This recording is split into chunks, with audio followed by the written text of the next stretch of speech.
سلام. امروز یه پیش غذا درست میکنیم که خیلی خوشگل و راحت و مناسب مهمونیه. پنیر خامه ایمون رو داخل ظرف میریزیم.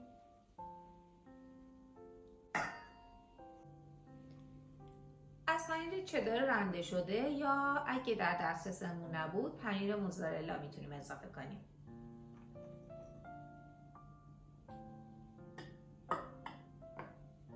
گردوی خرد شده، سبزی معطر خرد شده رو بهش اضافه میکنیم.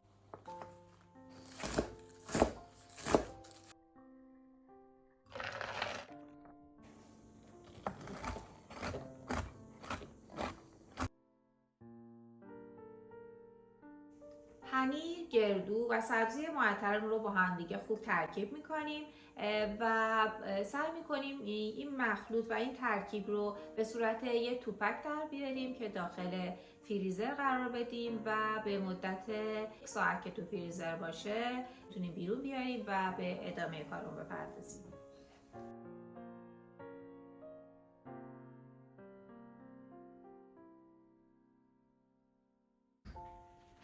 حالا مخلوط پنیریمون رو باید به صورت یک توپک در بیاد. برای این کار بهترین کار اینه که وسط یه سلفون بپیچیم و داخل فریزر قرار بدیم.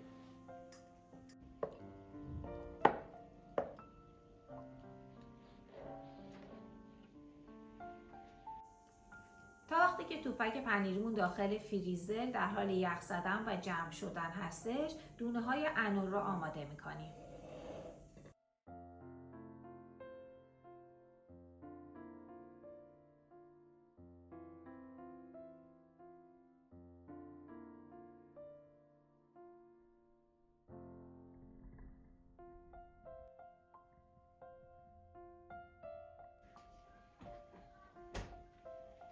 خب توپک پنیریمون توی فریزر کاملا بسته خودش رو و حالا میریم که دکورش کنیم.